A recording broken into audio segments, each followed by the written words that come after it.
Hi, this is the Bill, and in this video I'll be doing a little Redstone for Noobs video.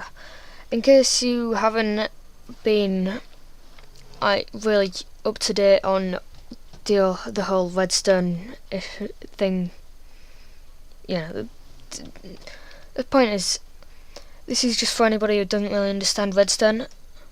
So, yeah, it was first suggested by my friend Jack, so yeah, he goes to my school, and I find it kind of shocking that somebody who I know personally doesn't understand the meaning of my videos, kind of, because I mainly do Redstone. Anyway, so I've put quite a lot of time into making this whole setup, showing all the logic gates and stuff like that, and Redstone physics, and basically pretty much everything to do with Redstone. So, in the first thing we're going to be looking at is the NOT gate. This is named because it inverts the signal of Redstone. So you see here, that dust is off, which means that the lever's off, which means that dust is off. But the torch inverts it, so that gives the signal to that repeater to turn that on. So it just works like this. The dust isn't necessary, but I just wanted to have it there for purposes of showing that the lever is actually off.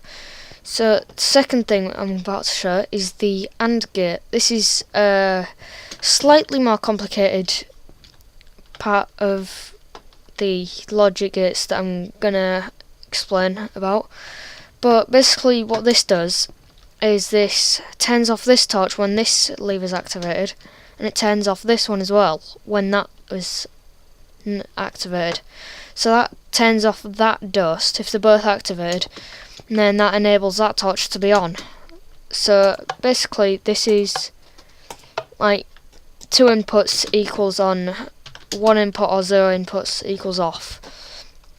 So this is another way you could put it. It's exactly the same, it works the same way, but basically I've done this in reverse. You can have the torch facing backwards and forwards if you want, or either of the two, and then stick a repeater there and a block and a redstone lamp, or pretty much whatever you want really, as long as there's not a block here that can be,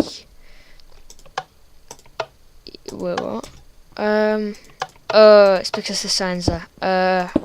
So maybe, yeah, you see, a piston can go with just one lever on because it is right next to the lever. So I'll just get rid of that, and I'm gonna try and make this video quite quick because there is a lot of stuff to cover. So this one is the OR gate. It basically uses 2 inputs, or as many inputs as you like really. Same as the AND gate, you can do that as well, but I've not really come across any like 3 component AND gates really. But you can do, you can, I forgot what I was gonna say. Thing is, this basically relies on either of the inputs or both to turn on this redstone trail, which activates the lamp. And yet again, you can have it like this as well, because that dust is powering this block, which is right next to this, so that works as well. So that's another little thing that you should remember. So I haven't done a demonstration on this one, have I? So yeah, either of the 2 levers activate it. So it's the same for this one. And now onto the NOR gate. So it's kind of a bit complicated now and again, but yeah, it's easy to understand when you get the basics of it. So basically this lamp, or whatever output you're using, turns on when both of the levers are off, or both of the inputs are off. So if you turn this on, it turns off. If you turn this on, it turns off. And here's another way of putting it. So works exactly the same way, but it just like the other one, it uses the output on the side that the inputs come from. So that's a new thing that I've not seen many times before. So this is the NAND gate. So basically, whenever you see an N before something, it basically means that it's the opposite. So this does the opposite of an AND gate. So basically, when both of the inputs are off, this comes off, and when any of the other inputs are on, it stays on. So this is another way of putting it again. So because there's no need for an inverter there, you can just have a repeater coming from that block, because that's been powered. Like, I already said that, but you know, for clarification. So if you turn that off, it stays the same. If you turn that off, it stays the same. But if you turn both of them on, it turns off. So now on to the other parts of Redstone. This is a burnout clock. It's not absolutely necessary in most Redstone circuits, but it's good for when you want like a rapid firing arrow dispenser to ambush your friend or something. So basically this works in the way that there's a torch on this block that powers this block, which powers this dust if it's not already on. So like, when that turns off, when that dust turns off, that allows either one of these torches to turn on, which powers the block above it with a 1 tick delay, and powers this. So it's basically a 1 tick redstone clock. So I think that's actually the fastest that you can do in Minecraft without using command blocks. So yeah, it's pretty awesome. So here's another thing that I thought would be interesting. I call it the half slab tower. I don't know if that's actually the proper correct term for it, but it's just what I call it. So if you turn this on, it goes upwards because these are transparent blocks, but they also allow redstone to pass on top of them.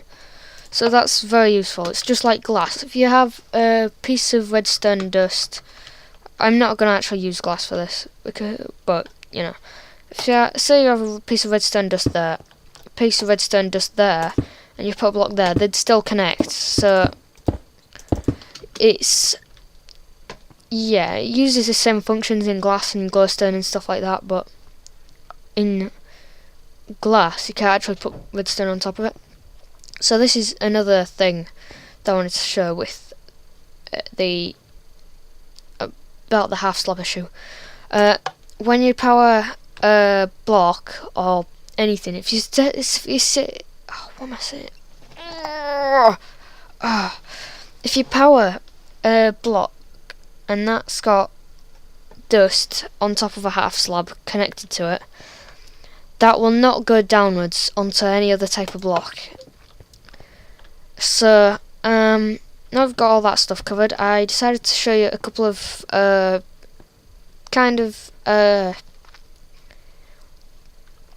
they're really good circuits that come in quite handy sometimes.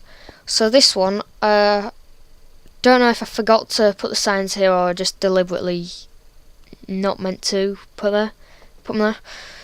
But this is the double piston extender, and this is another version of it that it'll be revealed a bit later. So basically, if you turn on this lever, that sends 2 tick input into there and a 1 tick input into there. So that basically turns that on and then turns that on, and that's 4 ticks. So when you turn it off, that will be the longest lasting one. So it waits the longest before turning off and turning on. So that one will still be activated. So that pushes out to grab the block. And because if you didn't have this there, it would just do this, because this piston would retract, and then this one would retract that down. But because you can actually pull 2 blocks in Minecraft, it's like it limits you to only pulling that piston. So pulls that back, but it leaves that block where the other piston pulled it to. So that's why it wouldn't work. So it does that, and it's quite awesome. So here's a short demonstration. So this one turns on first, then this one, and then this one. Then they turn off in the same order. So this one, then this one.